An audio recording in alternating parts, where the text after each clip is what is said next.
سابق امریکی صدر باراک اوباما نے صدر ٹرمپ کے سوشل میڈیا اکاؤنٹ پر شائع ہونے والی ایک توہین آمیز ویڈیو پر اپنے پہلے رد عمل میں کہا ہے کہ امریکی سیاست میں بعض حکام کے طرز عمل سے شرم، وقار اور شائستگی کا تصور ختم ہوتا جا رہا ہے۔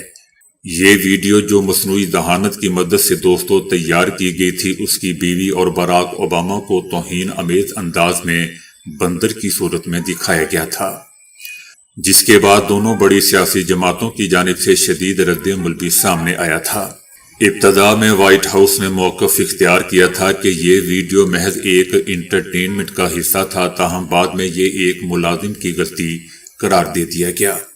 سابق صدر اوباما کا کہنا ہے کہ اس طرح کے رویے وقتی طور پر توجہ تو ضرور حاصل کر لیتے ہیں اور لوگوں کی توجہ اصل مسائل سے ہٹا دیتے ہیں، لیکن امریکی عوام آج بھی وقار، احترام اور مہربانی جیسی اقدار پر یقین رکھتے ہیں۔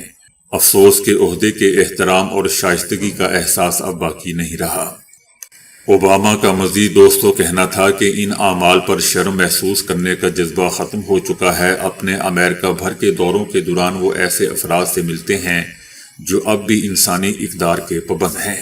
اوباما نے اس بات پر زور دیا کہ اس نوعیت کے اقدامات امریکی عوام کی اکثریت کے نزدیک باعث تشویش اور ناقابل قبول ہیں۔ دوسری جانب صدر ٹرمپ کا عجیب و غریب بہانہ ہے کہ انہوں نے مکمل ویڈیو نہیں دیکھی اور ان سے کوئی غلطی سرزد نہیں ہوئی، اس لیے انہوں نے معذرت کرنے سے بھی انکار کر دیا۔ سعودی عربیہ نے غزہ سے اسرائیل کے مکمل انخلاء اور مستقبل کے کسی بھی انتظام میں فلسطینی مزاحمتی گروہوں کو غیر مسلح کیے جانے کے حوالے سے شفافیت پر زور دیا ہے۔ سعودی عرب کا کہنا ہے کہ غزہ کی تعمیر نو کی خاطر مالی وسائل کی منتقلی کے لیے اس بات کی ضرورت ہے کہ سب سے پہلے تنازع کے حقیقی خاتمے کا واضح ویژن موجود ہو۔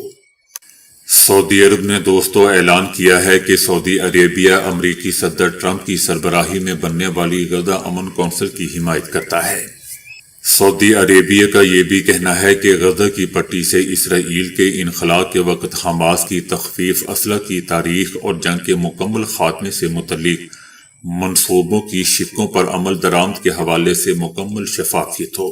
سعودی عربیہ نے امید ظاہر کی ہے کہ امن کونسل کا پہلا اجلاس جو آئندہ ہفتے امریکہ میں منعقد ہونے والا ہے، اس عمل کی جہتوں کو واضح کرنے میں مدد فراہم کرے گا تاکہ رکن ممالک تعمیر نو اور غزہ کے لوگوں کے بہتر مستقبل کو یقینی بنانے کے لیے اپنی ممکنہ شراکت کا جائزہ لے سکیں اور جلد لے سکیں۔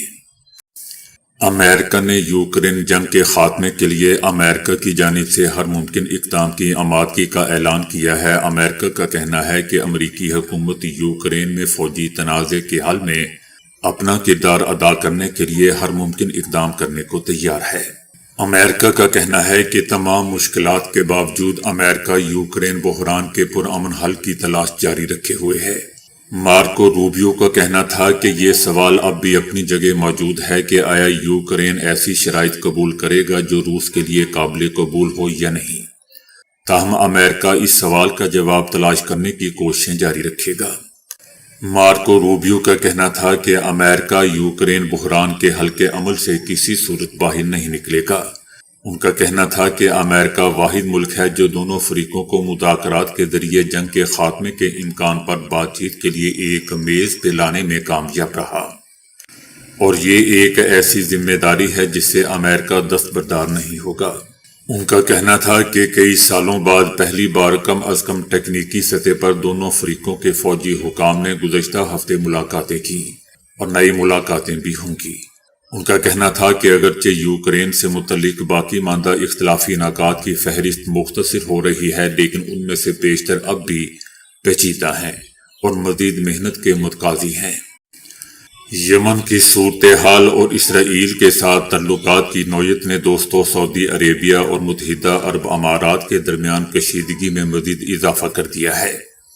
سعودی عربیہ اور متحدہ عرب امارات کے درمیان تناؤ میں مسلسل اضافہ ہو رہا ہے۔ اس کشیدگی کی بنیادی وجوہات میں یمن، اسرائیل کے ساتھ تعلقات اور خطے میں اثر و رسوخ کے دائرہ کار پر جاری علاقائی کشمکش شامل ہے۔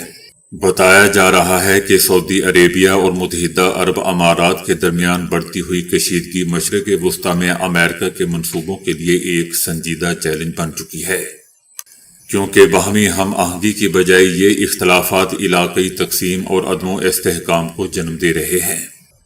یہ بھی بتایا جا رہا ہے کہ متحدہ عرب امارات کے اسرائیل کے ساتھ تعلقات اس اختلاف اور تناؤ کے اہم ستونوں میں سے ایک ہے، اور امکان ظاہر کیا جا رہا ہے کہ یہی عامل آئندہ مزید علاقائی کشیدگی کا سبب بن جائے گا۔